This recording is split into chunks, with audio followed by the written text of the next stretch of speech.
नमस्कार, मेरा नाम है विकास और आप देख रहे हैं पत्रिका उत्तर प्रदेश।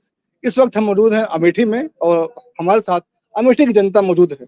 अमेठी के लिए आज महाकुंभ में महास्नान का पर्व था, यानी आज कैंडिडेट की घोषणा होनी थी कि कांग्रेस की तरफ से कौन मैदान में उतरने वाला है। जब लिस्ट आई तो KL Sharma out of syllabus आ गए यहाँ के लोगों के लिए। लोगों ने तैयारी की थी राहुल गांधी और प्रियंका गांधी के लिए, एग्जाम के लिए, और सवाल आ गया केएल शर्मा का। तो जो यहाँ की जनता है वो कैसा उत्तर लिखेगी? वो सिलेबस में ही नहीं है। सिलेबस में नहीं है, वो सिलेबस में ही नहीं। और आप ये जो प्रश्न पूछ रहे हैं किसी पढ़े लिखे व्यक्ति से पूछ रहे हैं। अगर आउट तो हमने फिर एग्जाम सिलेबस क्वेश्चन आंसर की बात करें। जब आउट ऑफ सिलेबस की आपने बात कह दी, जब पाठ योजना के अंतर्गत वो लेसन ही नहीं है तो उसका फिर उत्तर कहाँ है? यानी आप पढ़ाई में अव्वल रहे हैं लग रहा है, और आपने इशारों में अपनी नाराजगी जाहिर कर दी पूरी कांग्रेस पार्टी के लिए। जो कुछ है वो जो समझ में बातें आई वो मैंने आपसे व्यक्त किया, और ये जरूर इतना कहूंगा कि अमेठी और रायबरेली ये कांग्रेस का गढ़ बहुत दिनों से मानी जाती है और लोग इसको अपना परिवार मानते हैं। हार जीत तो होती रहती है भाई, हार जीत तो चुनाव वही होगा जहाँ जो लड़ेगा वही हारेगा जीतेगा, और लोगों की गमी खुशी भी होती है। सही बात। लेकिन आज जो अमेठी के मन में जिज्ञासा थी, या अभी कुछ लोग एक बात और कह रहे हैं, वो बातें सत्य कहाँ तक हैं। लोग कहते हैं कि प्रियंका जी नॉमिनेशन करेंगी, केएल शर्मा जी का पर्चा विड्रा होगा, प्रियंका जी लड़ेंगी। अगर ऐसा कहीं कुछ होता है तो तस्वीर कुछ और होगी। अभी भी उम्मीद है, मतलब यहाँ अब है बैठे अब बैठे लोग ऐसा बोल रहे हैं। अब बाकी तो ठीक है, अब 3 बजे के बाद सब पिक्चर साफ हो जाएगी। आप यहाँ के रहने वाले हैं, उम्र दराज भी लग रहे हैं, आपने यहाँ की राजनीतिक परिदृश्य को देखा हुआ है, काफी समय से देखा है, और आपने इशारे में कह दिया कि घर का जब कोई सदस्य है, जब उसको पूरा परिवार मानता है, तो अगर जीत सबके साथ सेलिब्रेट किया जाता है तो हार को भी सबके साथ ही मनाया जाना चाहिए। यानी खुशी और गम परिवार के साथ ही मनाया जाना चाहिए। लेकिन जब बात खुशी मनाने की थी तो आप परिवार के साथ थे, जब एक बार गम हाथ लगी तो आप परिवार से दूर हो गए। नहीं, जैसे मैं वैधिक रूप से आप पूछ रहे हैं, आत्मा की आवाज बोल रहा हूँ। बाकी राजनीति तो ये चुनावी स्टंट होती है। मैं सदा महाराज डॉक्टर संजय सिंह के साथ रहा हूँ, जहाँ वो रहे हैं वही मेरा दल रहा है, वही मेरी भावना रही है, और आगे भी जहाँ कुछ इशारा होगा वही मेरा कार्य होगा। अभी कौन, अब चलिए ठीक है, अब स्थिति साफ हो गई, केएल शर्मा पर्चा दाखिला कर रहे हैं, सामने स्मृति ईरानी है जिन्होंने पिछली बार यहाँ पर राहुल गांधी को हरा करके इतिहास लिख दिया। तो अभी अगर केएल शर्मा बनाम स्मृति ईरानी का मुकाबला जो साफ साफ नजर आ रहा है, अगर यही स्थिति मौजूदा समय तक मतलब चुनाव तो बरकरार रहती है, तो यहाँ की जनता किसको यहाँ का नया सांसद के रूप में चुनने वाली है? अपनी जो सोच है व्यक्तिगत हित की सोच होती है, लेकिन अगर रही बात मेरी पूछते हैं तो यदि किशोरीलाल शर्मा यहाँ प्रत्याशी होंगे तो मैं अपना वोट कांग्रेस को नहीं दूंगा। नहीं देंगे? राहुल या प्रियंका होते तो अब देते? बिल्कुल देते, डंके की चोट पे देते, लोगों से कह के देता, दिलाता भी, अपनी बात भी कहता। अच्छा, किशोरीलाल शर्मा को वोट नहीं देने के 5 कारण क्या हो सकते हैं? 3-4। किशोरीलाल शर्मा कोई हमारे नेता नहीं रहे अमेठी के, वो नेता के नामों में आते ही नहीं। अच्छा। वो सेवक रहे हैं पार्टी के, और 20 साल 25 साल 30 साल उन्होंने जो काम किया है, जो भी कांग्रेसी नेता बड़े नेता रहे हैं, उनके वो पेशकार के रूप में रहे, कर्मचारी के रूप में रहे, और जो व्यक्ति कर्मचारी के रूप में रहा है उसकी छवि सदैव नौकर के रूप में मानी जाती है, नेता के रूप में नहीं मानी जाती। ये हम लोगों का दावा है, बाकी जनता के मन में जो भी बात हो। क्या कहते हैं, काफी निराश लग रहे हैं हम, टीका वाला बैठे हुए पर्चा दाखिला के राहुल जी आएंगे और आ गए out of syllabus KL Sharma, नहीं जाने का मन है क्या?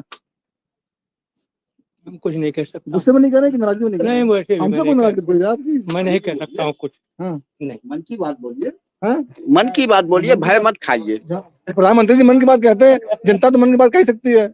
नहीं, हम कुछ नहीं कह पाएंगे। नहीं, हम कहीं नहीं पाएंगे कुछ भाई, जो आएगा देखा जाएगा। अरे आ गया, आएगा क्या? आ गया, वक्त आ रहा है। कौन अभी पर्चा दाखिल करेगा, अभी तो हम लोग क्लियर नहीं बैठे। केएल शर्मा नाम हो गया दाखिल, तो हो गया आपको? लोगों बहुत कुछ कह रहे हैं, हम भी सुन रहा हूँ। कोई कह रहा है प्रियंका आ रही है, कोई कह रहा है लोग नहीं कह रहे हैं, वो पार्टी ने तय कर दिया कि यही आएंगे, अब यही होंगे चेहरा। अमेठी के नए परिवार के सदस्य गांधी परिवार की तरफ से केएल शर्मा ही होंगे? का नाम अभी आया है, उसके 10 मिनट पहले आया है। नहीं, पहले आ गया, सुबह आ गया था, बताइए। डेफिनेट भी है कि वही नामांकन करेंगे, हाँ। वही उम्मीदवार भी। हाँ। क्या नाम है आपका? हाँ।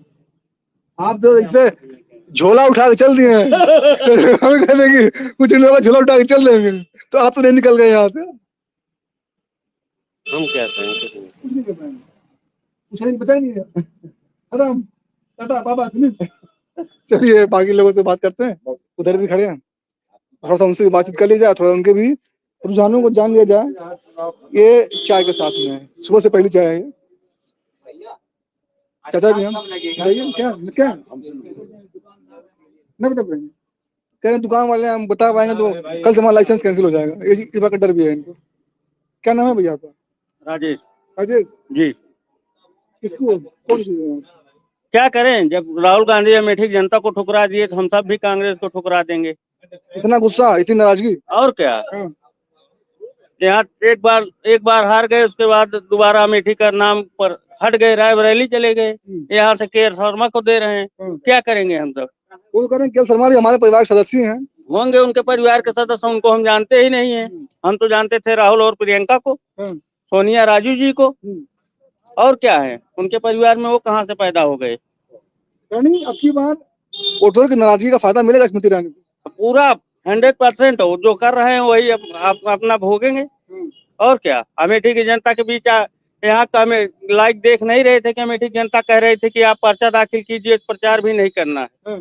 उसके बाद भी वो रायबरेली गए हुए हैं, अमेठी को ठुकरा दिया है, तो अमेठी की जनता भी उनको ठुकरा देगी। अमेठी की जनता भारी गुस्से में नजर आ रही है, कह रही जिस तरीके से राहुल गांधी ने अमेठी की जनता को ठुकराया है, ठीक उसी तरीके से यहाँ की जनता कांग्रेस पार्टी को पूरी तरीके से ठुकरा देगी, उनके प्रतिनिधित्व के तौर पे जो यहाँ पे आए हुए हैं केएल शर्मा। चलिए उधर आगे और भी लोग हैं, सड़क पे खड़े हैं। तो क्या नाम है आपका? त्रिवेणी प्रसाद मिश्र। त्रिवेणी प्रसाद मिश्र। त्रिवेणी प्रसाद मिश्र। जी। तो यह बताइए राजनीतिक समीकरण अमेठी का क्या है फिलहाल? राहुल जी से कुछ उम्मीद तो जरूर थी, लेकिन राहुल के ना आने से तब कुल मिलाकर के अमेठी की जनता जो है निराश तो हुई है। और रही बात ये कि जहाँ केएल शर्मा की बात है, भाई वो यहाँ आते थे, बात सही है, लेकिन रही बात जहाँ राजनीति की, वो चर्चाओं में नहीं।